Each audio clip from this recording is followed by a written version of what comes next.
नमस्कार, मैं हूं श्रीनारायण तिवारी और आप देख रहे हैं नेशनल न्यूज। चर्चा आज ये है कि त्रिपुरा में कोई वारदात होती है, वह सच है कि गलत है, उसका रिएक्शन वहां से लगभग 6000 किलोमीटर दूर स्थित मुंबई महाराष्ट्र में होती है। मुंबई में नहीं, महाराष्ट्र, मेरा मतलब महाराष्ट्र है। मुंबई इसलिए कि देश की आर्थिक राजधानी मुंबई है, तो मुंबई महाराष्ट्र की राजनीतिक प्रशासनिक राजधानी है। तो मुंबई अर्थात महाराष्ट्र में उसका रिएक्शन दिखे, ये इस पर क्या कहा जाए, क्या सोचा जाए, क्या कमेंट किया जाए। अगरतला में, त्रिपुरा में एक मस्जिद पर कथित तौर पर अप्रिय वारदात होती है, जिसका तत्काल वहां के पुलिस प्रशासन ने, वहां की सरकार ने जांच कराया, पता लगाया, कुछ ऐसा नहीं हुआ था। धर्मस्थल के साथ कोई ऐसा कार्य, कुछ भी ऐसा काम नहीं हुआ था जिससे कहा जाए कि उस पवित्र स्थल को, उस धर्मस्थल को अपवित्र किया गया। उसके हिसाब से, रीति रिवाज के हिसाब से धर्मस्थल के सम्मान में कोई ठेस पहुंची है, ऐसा कोई भी कदम वहां के लोगों ने उठाया था, ऐसा कोई प्रमाण नहीं मिला। अफवाह फैला दिया गया कि वह धर्मस्थल जला दिया गया। अफवाह फैली तो त्रिपुरा में भी इसका रिएक्शन देखने को मिला, लेकिन वहां की पुलिस तत्काल कुछ ही घंटे के अंदर 100% शांति कायम कर ली। एक त्रिपुरा से लेकर के महाराष्ट्र के बीच में कितने राज्य आ रहे हैं? त्रिपुरा के तुरंत बाद असम है। त्रिपुरा बंगाल से घिरा हुआ राज्य है, तीन तरफ बांग्लादेश कह लीजिए, बांग्लादेश ने घेरा हुआ है। तो त्रिपुरा के बाद असम, असम के बाद बंगाल, हमारा वेस्ट बंगाल, बिहार, उत्तर प्रदेश, मध्य प्रदेश, इसके बाद महाराष्ट्र नंबर आता है। तकरीबन 6000 किलोमीटर दूर है महाराष्ट्र से त्रिपुरा। लेकिन वहां पर जो कुछ हुआ उसका रिएक्शन महाराष्ट्र में देखने को मिल रहा है। इस पर आश्चर्य हो रहा है। क्या महाराष्ट्र में, क्या केवल महाराष्ट्र मुसलमान हैं जो वहां के धर्मस्थल के अपमान के लिए सड़कों पर उतर आए, जो पथराव किए, आग लगाए, दुकानें जलाए, गैर मुस्लिमों के साथ बदतमीजियां की या मुसलमानों के साथ बदतमीजियां की, दंगाई किसी धर्म के नहीं होते, सबके साथ तोड़फोड़ किए, पुलिस पर पत्थर मारे? क्यों ऐसा हुआ? इसके जड़ तक पहुंचने की नितांत आवश्यकता है। भूल जाइए मुसलमान हिंदू कुछ नहीं, दंगाई है, वो दंगाई, वो मुसलमान भी नहीं है, वो हिंदू भी नहीं है। और त्रिपुरा में जो हुआ है, जो आरोप लगाया गया है कि बांग्लादेश में हिंदुओं को मारा गया, बलात्कार किया गया, उनके मंदिर तोड़े गए, दुर्गा पूजा पंडालों को तोड़ दिया गया, तहस नहस किया गया। इन सब सारे विजुअल्स सोशल मीडिया पर नहीं, चैनलों पर, BBC आदि चैनलों पर भी दिखे, सारे अंतर्राष्ट्रीय चैनलों पर दिखे। इसके बावजूद हिंदुस्तान में कोई उसको इस तरह का रिएक्शन नहीं हुआ कि जिससे शांति भंग हो, जिससे यहाँ रह रहे अल्पसंख्यकों को कोई तकलीफ हो। त्रिपुरा एकदम बांग्लादेश से सटा हुआ हमारा राज्य है, हमारा देश का हिस्सा है। वहाँ के विश्व हिंदू परिषद के लोगों ने जरूर उसके खिलाफ रैली निकाली, परमिशन से रैली निकाली।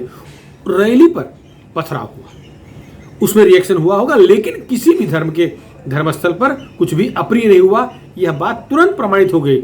लेकिन सोशल मीडिया पर असामाजिक तत्वों ने 2014, 15, 17 के पुराने वीडियोस, इंडिया के नहीं, देश के बाहर के वीडियोस, धर्मस्थल के वीडियो, धर्मस्थल के फोटो, अफगानिस्तान के फोटो लगा करके, जोड़ करके उसको प्रचारित कर दिया। फिर अब क्या कहा जाए, धर्मांध कहा जाए या धर्म प्रेमी कहा जाए या जो भी कहा जाए, उसके रिएक्शन के लिए महाराष्ट्र में जगह जगह पर सभाएं होने लगी। 2 वीडियो नांदेड़ के और मालेगांव के सोशल मीडिया पर है, मैं उसकी जानबूझ के नहीं डालूंगा। उसमें मौलवी समझा रहे हैं कि शुक्रवार को ऐसा बंद किया जाए कि पूरे विश्व को संदेश जाए कि हमने उसका विरोध किया है। अनोखा, कड़वा, भयानक बंद करने की बात कर रहे हैं। संदेश विश्व को देना अच्छी बात है। विश्व में जहां जहां भी किसी भी जीव पर अन्याय हो तो उसका विरोध करना ही चाहिए।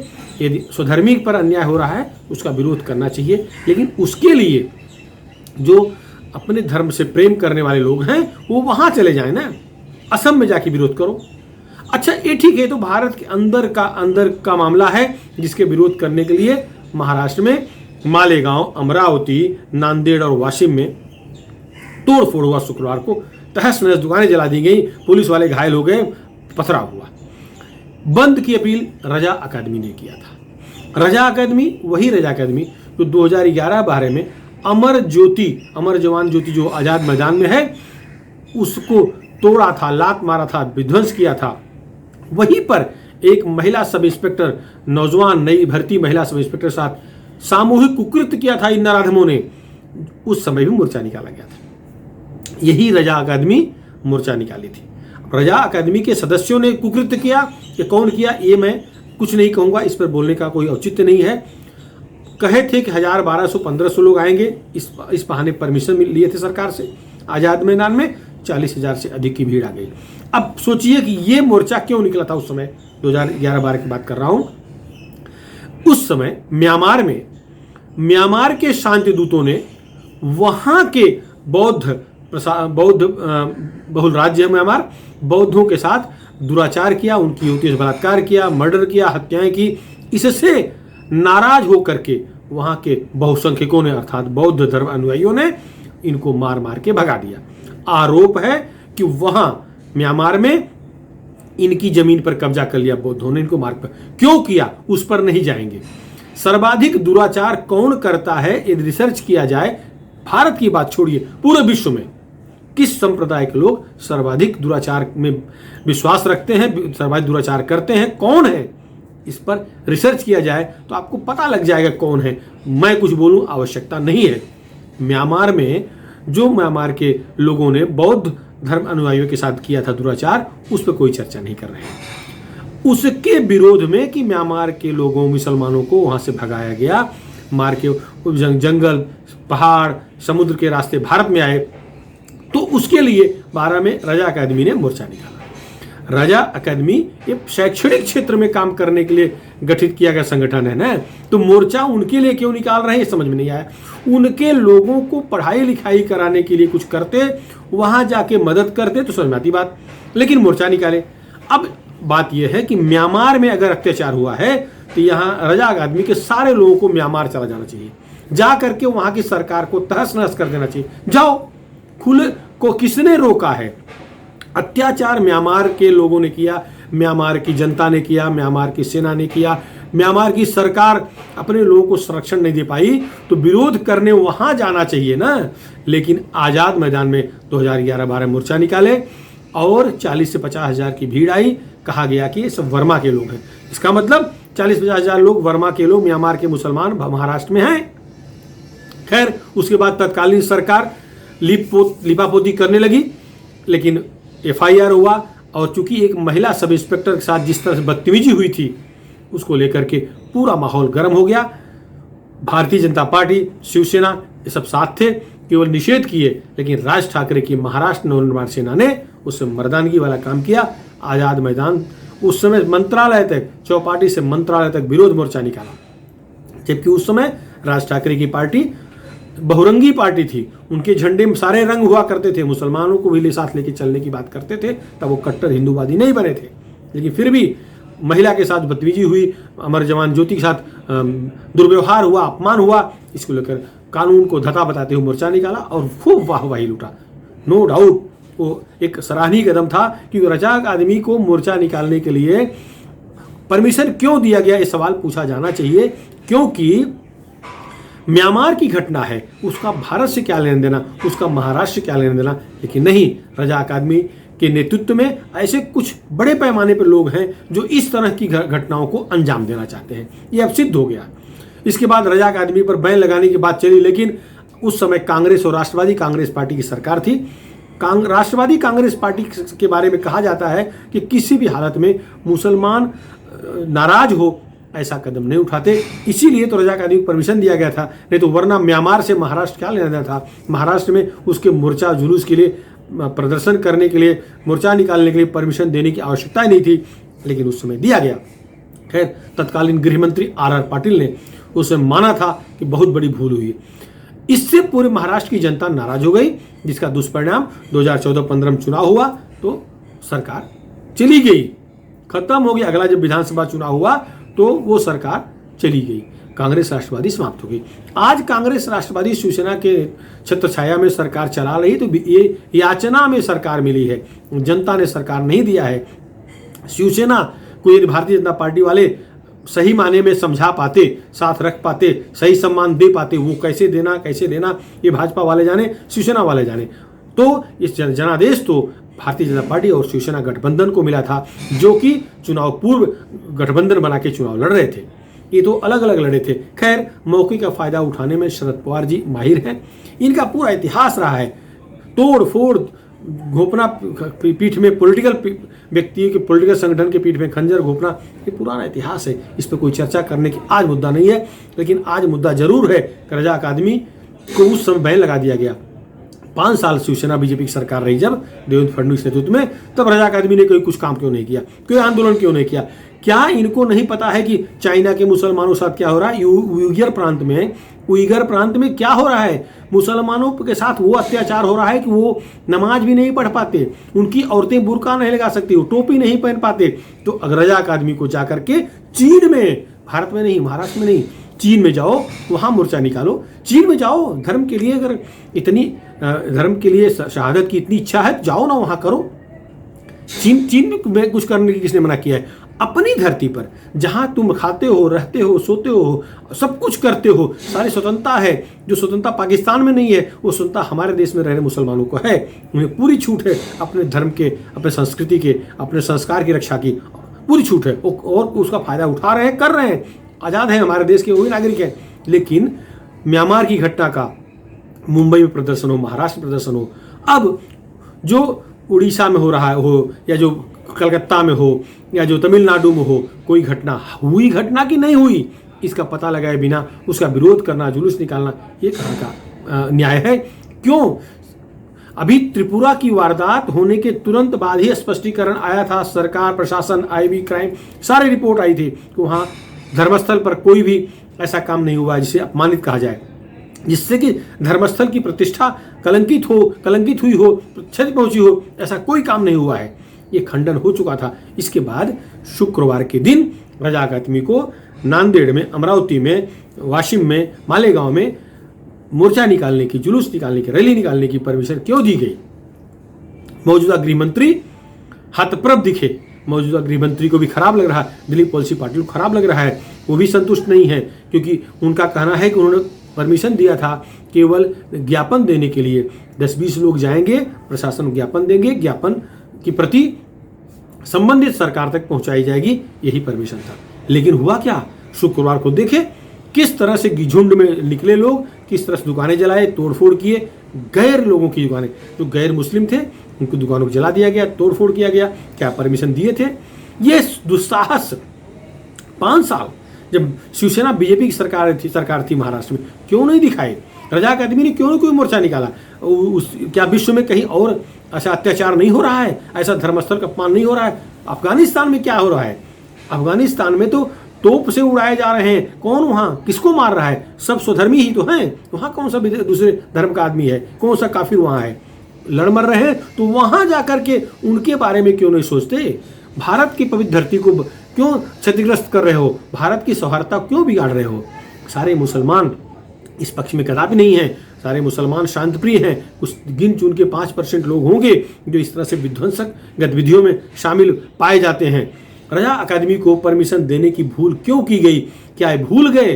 अरे दिलीप वलसे पाटिल जी भिवंडी में रिएक्शन के 2 कांस्टेबल को जिंदा जला दिए थे, धर्मस्थल के पास ही जला। धर्मस्थल का नाम नहीं ले रहा हूं मैं, आंखें फोड़ दिए थे, रात डाल दिए थे। कौन लोग थे? सामना में संजय राउत, अगर आपको याद होगा उस समय किस तरह की टिप्पणी की थे। आज तो बड़ी हंसी आ रही है, शर्म भी आ रहा है। संजय राउत जैसा एक विद्वान पत्रकार भी कहे कि रजा अकादमी को समर्थन बीजेपी दे रही है। अरे ये तो यार हंसी आ रही है, कैसे कह रहे हो? रजा अकादमी बीजेपी एक साथ किस बेस पे कह रहे हो? केवल कुर्सी बचाने के लिए? अगर उद्धव जी ठाकरे को सच्चाई मालूम ही पड़ जाए तो संजय राउत ये सरकार की तनिक भी चिंता किए बगैर उस सरकार को लात मार सकते हैं, क्योंकि उद्धव ठाकरे में स्वर्गीय आदरणीय बाला साहब ठाकरे का खून बह रहा है। वो हिंदुत्व को कलंकित कोई करे, बदनाम करे, वो बर्दाश्त नहीं करेंगे। लगता है वो अस्वस्थ हैं, इसका पूरा फायदा संजय राउत और आपकी पूरी टीम उठा रही है। ऐसा दिख रहा है, अस्वस्थ है, ऑपरेशन हुआ है। तो ऐसा मत करो कि उनकी बीमारी जल्दी ठीक ना हो और विलंब हो। जल्दी स्वस्थ हो, आए, राजकाज संभालें। और मालेगांव में जो हुआ है, जो नांदेड़ में हुआ है, जो वाशिम में हुआ है, अमरावती में हुआ है, इसकी जांच करवाएं। मुझे लग रहा है, या सबको यही दिख रहा है कि इसमें षड्यंत्र है। ये सच है, षड्यंत्र है। षड्यंत्र करने वाले कौन हैं? क्या गृह मंत्रालय सोया था? त्रिपुरा की घटना का रिएक्शन यहां होगा, इस रूप में होगा। कहां गया था महाराष्ट्र पुलिस का इंटेलिजेंस डिपार्टमेंट? क्यों नहीं पता किया? क्यों नहीं भापा कि खतरा बड़ा है? अरे वीडियो तो मौलाना का वीडियो तो दौड़ रहे थे ना कि आपकी पुलिस सोई थी, भांग खा के सो गई थी कि वो आर्यन खान का जो ड्रग्स मिल रहा है उसमें लिप्त हो गई थी। क्यों नहीं पकड़ी? दंगाई इतने स्तर पर क्यों उतरे? अच्छा, दंगा हो रहा है, जलाई जा रही दुकानें, बस गाड़ियां जलाई जा रही हैं, स्कूटर जलाए जा रहे हैं, मोटरसाइकिल जलाई जा रही है, पुलिस से पथराव हो रहा है। पुलिस मूक दृष्टा बनी देखती रही है। पुलिस को जैसा लगा कि पुलिस के हाथ पैर बांध दिए गए। सच है, राष्ट्रवादी कांग्रेस पार्टी के पास गृह मंत्रालय है तो पुलिस में डेयरिंग नहीं है कि इस संप्रदाय के दंगाइयों को कुछ कर सके। नहीं कर पाई, ये दिख रहा है। पुराना इतिहास है, जब भी राष्ट्रवादी कांग्रेस पार्टी सत्ता में आती है, सत्ता में भागीदारी उसकी रहती है, तो पता नहीं क्यों ऐसा होता है कि अल्पसंख्यक संप्रदाय के थोड़े से जो विध्वंसक तत्व हैं वो ज्यादा सक्रिय हो जाते हैं। क्या उनको राजाश्रय मिलता है? सोचने वाली बात है। इसकी जांच होनी चाहिए कि उन्हें यह हिम्मत क्यों मिल जाती है। दाऊद को बड़ा करने वाले कौन हैं? दाऊद को दाऊद बनाने वाले कौन हैं? दाऊद सरेंडर करना चाह रहा था, सरेंडर करने से रोकने वाले कौन हैं? दाऊद को इनकाउंटर करने के लिए, दाऊद को पाकिस्तान में जाके मारने के लिए आईबी के लोग दिल्ली एयरपोर्ट पहुंचे थे। इसके बाद उन लोगों को डिटेन करवाने वाले आईबी के मार्फत भारत से गुंडे पाकिस्तान भेजे जा रहे थे, जाकर के दाऊद काम तमाम करते। लेकिन उन गुंडों को महाराष्ट्र की पुलिस जाकर के दिल्ली में डिटेन कर ली। उसके पीछे कौन था? सबको मालूम है, सब जान रहे हैं कौन था, कौन सी शक्ति थी। लेकिन दाऊद बच गया। दाऊद को बचाने वाले कौन हैं? इस पर भी परखना होगा, इसे भी देखना होगा। इस दंगा के पीछे, रजाक आदमी को परमिशन देने के पीछे किसका हाथ है, किसका माइंड है, क्यों दिया गया, क्या फायदा मिलेगा राजनीतिक? इसकी जांच होनी चाहिए। संजय राउत जी, हवा में तीर छोड़ने से काम नहीं चलेगा। जांच कराइए, सरकार आपकी है। देखिए 2 साल में ही इनके इतने मनोबल क्यों बढ़े? 5 साल बीजेपी सरकार थी, आप भी सत्ता में थे, क्यों नहीं मनोबल बढ़ा? ठीक है, मैं कह रहा हूं अगर वहां पर अप्रिय हुआ है तो उसका रिएक्शन उत्तर प्रदेश में क्यों नहीं हुआ? उसका रिएक्शन मध्य प्रदेश में क्यों नहीं हुआ? गुजरात में क्यों नहीं हुआ? ठीक बाजू में बंगाल था, वहां क्यों नहीं हुआ?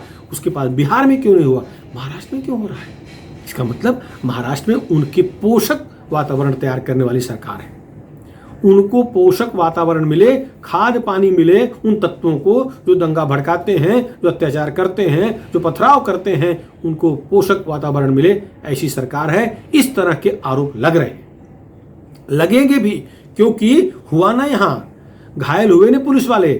अब एफआईआर करते बैठो, एफआईआर करो, पकड़ो, इसके बाद उन्हें, चूंकि गृह मंत्रालय राष्ट्रवादी के पास है, तो ऐसी रिपोर्ट तैयार होगी कि वो बाइज्जत छूट जाए, कुछ नहीं होगा, होना भी कुछ नहीं है।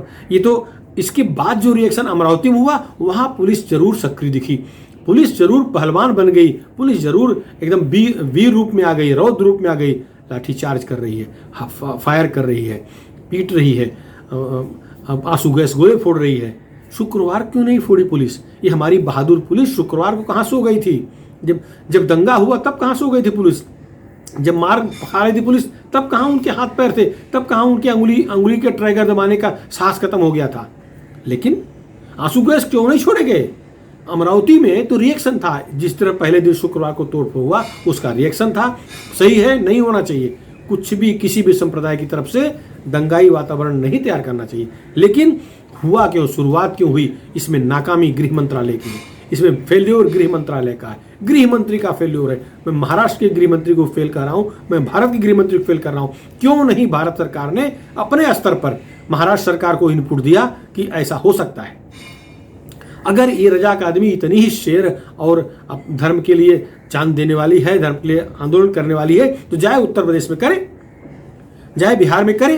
क्या वहां मुसलमान नहीं है? बड़े पैमाने मुसलमान है, लेकिन वो मुसलमान भारतीय कानून को, भारतीय संविधान के को मानते हुए अपने स्तर पर विरोध कर रहे हैं। विरोध करना चाहिए, गलत हो रहा है, स्वधर्मी पर, स्वजाति पर गलत हो रहा है, विरोध होना चाहिए।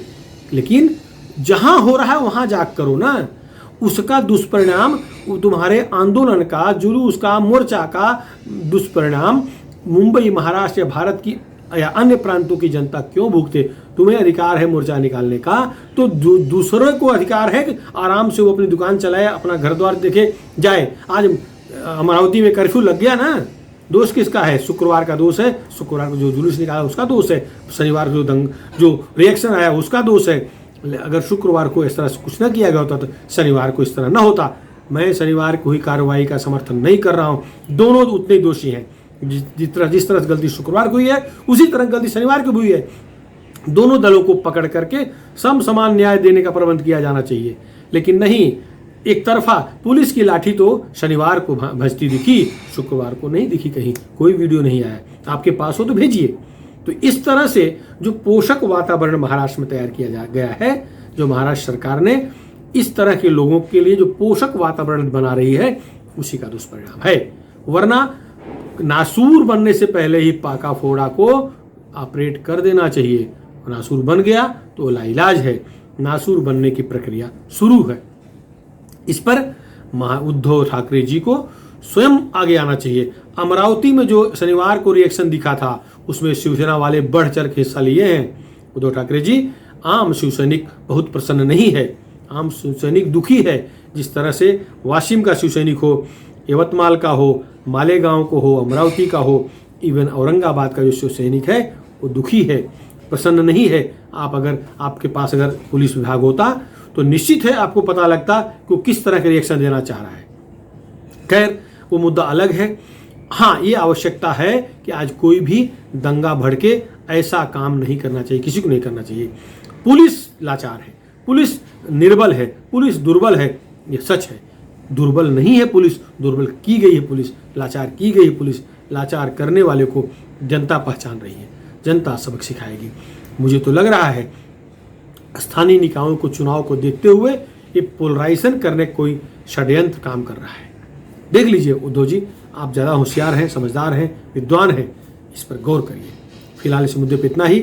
आपको क्या लगता है, क्या ये दंगा, क्या ये फसाद जानबूझ कराने का कोई षड्यंत्र रचा जा रहा है, या जो संजय राउत कह रहे हैं वो सही कह रहे हैं कि वो भाजपा शासित राज्यों में क्यों नहीं हो रहा है? तो ये तो उन्हें सोचना पड़ेगा कि महाराष्ट्र में पोषक वातावरण क्यों दिया जा रहा है।